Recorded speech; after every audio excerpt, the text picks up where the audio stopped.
Yeah. Good morning. Good morning to you. Hey, Drew, now that none of us have any money because we spent it all on Christmas, tell us what we should do with our money. Oh man, I mean, I would do what I don't do is buy gifts earlier, maybe when they're on sale rather than the last minute. Crazy things happening with. Now, first off, just want to start with the Fed. The Federal Reserve came out and cut the interest rate, which changed some stuff. But what really the impact was, I mean, we talked about like Bitcoin on here, and Jerome Powell said legally, I have the quote here, he said, Jerome Powell clarified that the Fed legally they're prohibited from holding Bitcoin, he said, and it's caused it, I think it's like at 92,000, went all the way to 108,000, and it dropped by that. Oh, wow. That's simple news. That bars the Fed from buying it? So, I mean, I don't know how clear Trump has been about what he wants with that reserve, but he just made the statement that the Fed cannot purchase it now. I don't know. So it's tricky. The Fed can purchase assets from banks. So they could purchase mortgage-backed securities, loans, government securities. They could purchase that stuff from banks. But I think what Jerome Powell was saying, he can't purchase Bitcoin by itself. And then you had a legislative proposal. Senator Cynthia Lummis introduced the Bitcoin Act of 2024, proposing the establishment of the U.S. Bitcoin Strategic Reserve, which is kind of interesting. And then Derek Marin in Ohio suggested that as well. Wow. I saw on LinkedIn this past week. Nice. So, yeah, some interesting stuff. And then I came across some data, which is kind of off topic of what we're just talking here, is that in 1960, we kind of talked about this before, the average women in America had 4 kids. Yeah. And today it is at, was it 1.64? Ooh, Oh, ouch. my goodness. Not even close to replacement, because replacement is 2.3? Yeah, right. Yeah, you want more than 2 on that regard. But yeah, we're real low. And here's some interesting stuff about that is when we're looking at people working. Yeah. In 1965, 38% of husbands were the only working in the household. And then today that's down to 21%. So we saw this rise, as we all know, of a dual income family. I'm surprised it was only 38% in 1965. And I think it'd be interesting to look at. Are we looking at all full-time jobs? Are we looking at just different jobs they handled?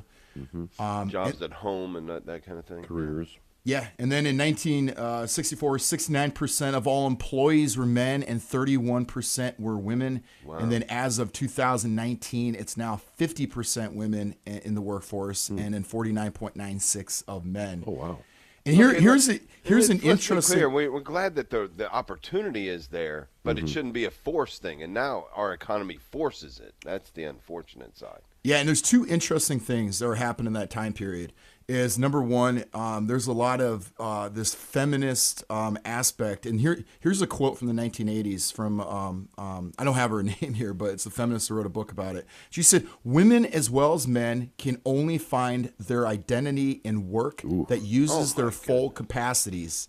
A woman cannot find her identity in the dull routine of housework." Whoa. Man. So I'll tell you one thing. I don't find my identity in work. I'll be honest with you. Well, And I love my work, so that's I disagree with that on both genders. Oh, I agree. If you asked men back then what was the purpose of work, and men would say it was to provide for their family. Right. Yeah. Now it's happiness. It's that's where they find their happiness. So why Americans don't want kids? Here's the stated reasons why non-parents in the U.S. say it's not likely they will have children. So these are people that don't have kids. 56% of them just don't want kids. Yeah. 19% is medical reasons, 17% financial reasons, and 15% no partner, 10% age.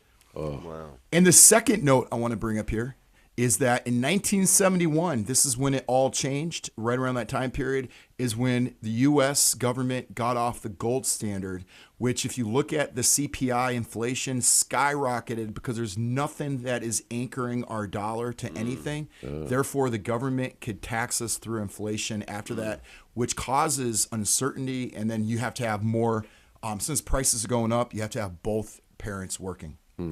So I kind of tie it back to the Fed. And just some good news I heard is that I heard that somebody's in Trump's ear talking about the Fed. I don't know how much he would take action. It might be an act of God to do something. But that would be a Drew Blazsik Christmas gift if they did something about the Fed. Absolutely. There you go. I wish you were the one talking in his ear. Yeah, hey, look, we got to get his number. No kids, no future, right? That's just the way it goes. And all of this ties back to the economy. Absolutely. You've got to have children to keep everything going. That's kind of the way it works. That's right. All the Western world is going down with children. It's just we've got to have somebody behind us that we can lay our burdens on. That's right. Who's going to take over all this debt, for goodness sake? That's right. Well, Professor Drew Blazsik, thank you so much for your wisdom and your insight. Thank you. Merry Thank Christmas. you, Drew. Merry Christmas. Man, all that good news right before Christmas. Thank you very much, Drew. Appreciate you, man. We're going down in flames. That's right. I'm just kidding. That's good. All right. Love you, man. See you guys. Morning offering continuing momentarily. Oh, yes. Fact or fiction.